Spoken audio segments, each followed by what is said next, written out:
After almost 1 year of consistent training, I entered my very first bouldering competition. The experience was pretty unique and unconventional at times. Here's what my first comp was like, and 5 things I learned from it. Lesson 1, you have less time than you think.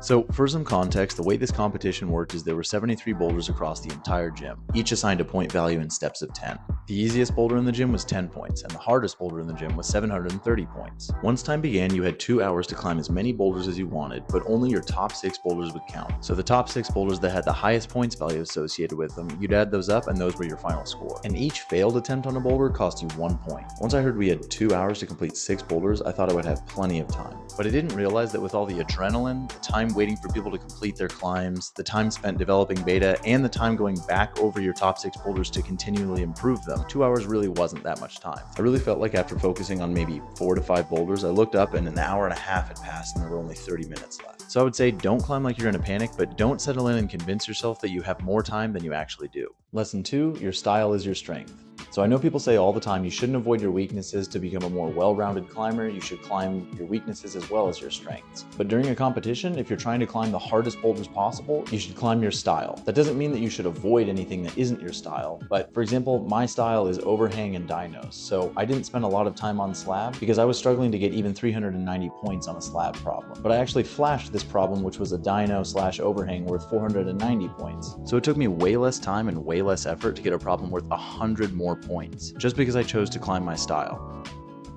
Lesson 3, polite doesn't mean passive.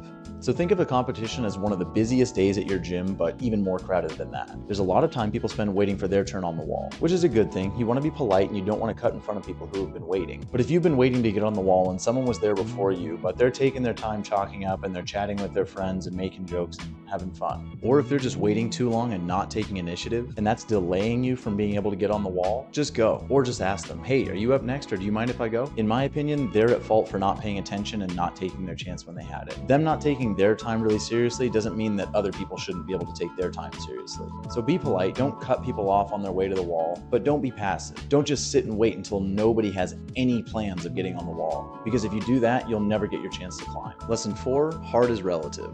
This lesson is sort of captured by another saying in the climbing community, which is don't respect the grade. Basically, what's hard for you might be easy for someone else, and vice versa. Maybe the setter was really short, or maybe the setter was really tall, and your body style and your strengths and your techniques make that boulder way easier for you than it was for the setter. Just because something has a high grade of difficulty doesn't mean it's going to be impossible for you to complete. For example, I really didn't complete any other boulder that close in difficulty to this one here. This one was worth 540 points, but I tried it anyway, and I knew that I could get the dyno if I spent enough time on it. So I stayed on it and I didn't shy away from the problem. It took quite a few attempts, but eventually I was able to hit the dyno, only to fall off at the top hole. Luckily, I was able to recover and send it again. Essentially, don't let your mind be the reason you're not completing problems. It's okay if it's your strength or your technique or something else like that, but if you're overthinking a problem and that's the reason you're not completing it or not even trying it, then you're selling yourself short and you're not giving yourself the opportunity to complete something you might otherwise be able to handle. This tip is a double-edged sword though, and it leads into our next one, which is lesson 5,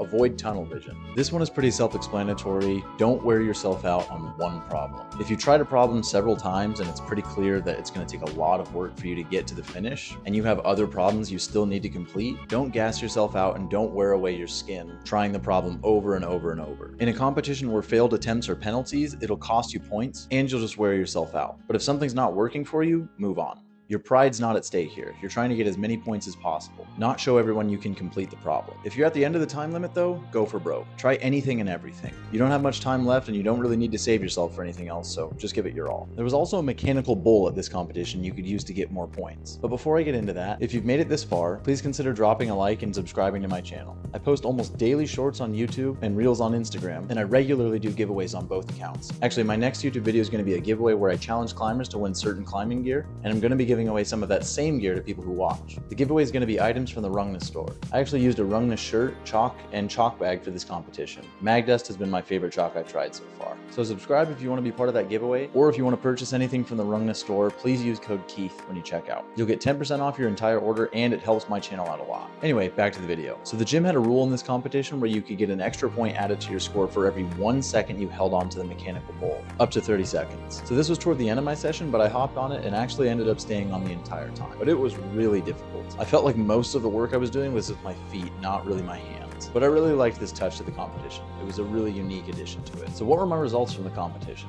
Well, I sent boulders that were worth 380, 400, 430, 470, 490, and 540.